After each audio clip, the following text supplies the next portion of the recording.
اور یاد رکھیں کہ داڑھی جیسی جو مقدس نعمت ہے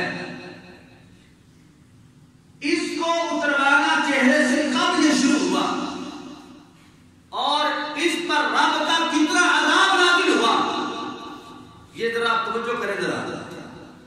قوم لوط کے بارے میں آپ نے سنا ہوگا اور عمومی طور پہ زیادہ ان کا ایک ہی گناہ زیادہ بیان کیا جاتا ہے کہ وہ بدکاری کرنے والے لوگ تھے اور اس بنا پہ ان کے اوپر اللہ کی طرف سے عذاب آیا اور وہ قوم لوط جو ہے تباہ ہو گئی۔ لیکن حدیث مبارکہ کے اندر ان کے 10 گناہ بیان کیے گئے ہیں۔ کتنے گناہ کی؟ 10 گناہ قوم لوط کرتی تھی اور ان 10 گناہوں میں سے جو بڑے گناہ تھے، ایک بڑا گناہ ان کا یہ تھا کہ وہ مرد کے ساتھ بد فعلی کرتے تھے۔ اس کی وجہ کیا تھی؟ اس کی وجہ یہ تھی کہ جب ایک بچہ جب وہ بالغ ہونے کے قریب ہوتا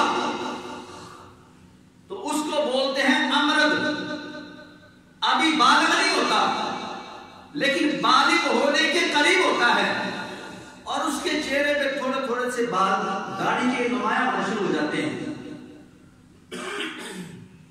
پھر وہ جیسے جیسے اس کی عمر بڑھتی ہے وہ بال زیادہ بڑھنا شروع ہو جاتے ہیں۔ تو اب وہ قوم نے دیکھا کہ جو ان کے خوبصورت بچے ہوتے تھے جب ان کے چہرے پہ داڑھی آتی تو وہ کہتے ہمارا حسن تو داڑھی کی وجہ سے چھپ گیا ہے، تو وہ اس داڑھی کو پھر انہوں نے کیا کیا؟ اتروانا شروع کر دیا۔ پہلا گناہ ان کا بدکاری کرنا، اس کی وجہ یہ تھی کہ وہ جو امرد بچے ہوتے تھے ان کے ساتھ بدکاریاں کرتے تھے اور جب ان کے چہرے میں جب داڑھی آنا شروع ہوتی تو پھر وہ کیا کرتے؟ اس داڑھی کو صاف کروا دیتے تھے۔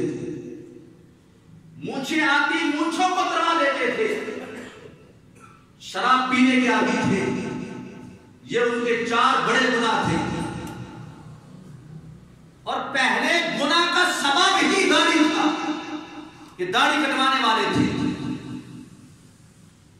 اگر وہ جو بچہ جو جوانی کی طرف جا رہا ہے 2 سال کے بعد اس کا چہرہ داڑھی سے سج جاتا لیکن وہ کہتے تھے کہ ہمارا حسن اس سے مانند پڑتا ہے تو وہ داڑھی کٹوا دیتے تھے اور وہی گناہوں کے اندر ملوث رہتے تھے۔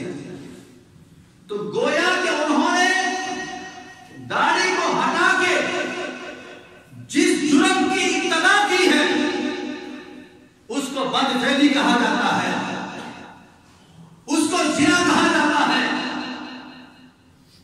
پھر رب تعالی جل شانہ نے ان کی ہدایت کے لیے حضرت لوط علیہ السلام کو ان کی طرف بھیجا۔ جب وہ لوگ نہ مانے تو رب تعالی جل شانہ نے اس قوم کے اوپر اپنا عذاب نازل فرما دیا۔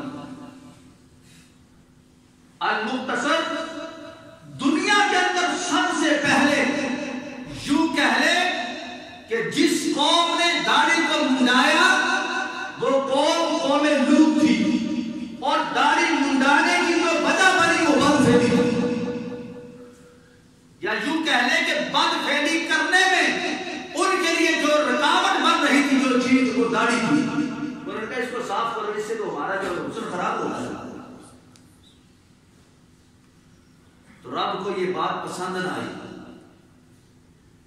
اللہ نے اس جرم کی سزا پہ پھر ان کے اوپر عذاب نازل کیا۔ دنیا میں ان کو عذاب دکھایا گیا اور آج رہتی دنیا تک ان کو مثال دے کے قرآن کے اندر بیان کر دیا گیا ہے۔ اب قیامت تک جتنے بھی مسلمان آتے رہیں گے، جتنے بھی علماء آتے رہیں گے، بیان کرتے رہیں گے کہ قوم لوط پر آنے والا جو عذاب ہے اس کی وجہ کیا تھی؟ اس کی وجہ یہی تھی کہ انہوں نے اپنے حسن کو ظاہر کرنے کے لیے داڑھیوں کو اڑایا، اپنی مونچھوں کو انہوں نے اڑا دیا تھا بدفعلی کرنے کی ضرورت ہے۔ اب ان کا ارادہ کچھ اور تھا، یعنی کہ اب دیکھیں وہ لوگ اس گناہ کے اندر ملوث ہوئے تو اللہ تعالیٰ جل شانہ نے عذاب نازل فرما دیا۔ تو اس سے یہ پتہ چلتا ہے کہ داڑھی منڈانا، داڑھی کٹوانا یہ اتنا بڑا جرم ہے، اتنا بڑا جرم ہے کہ رب تعالیٰ جل شانہ اس جرم پر چاہے دنیا میں ہی سزا عطا فرما دیتا ہے، اور صرف اس خالی سزا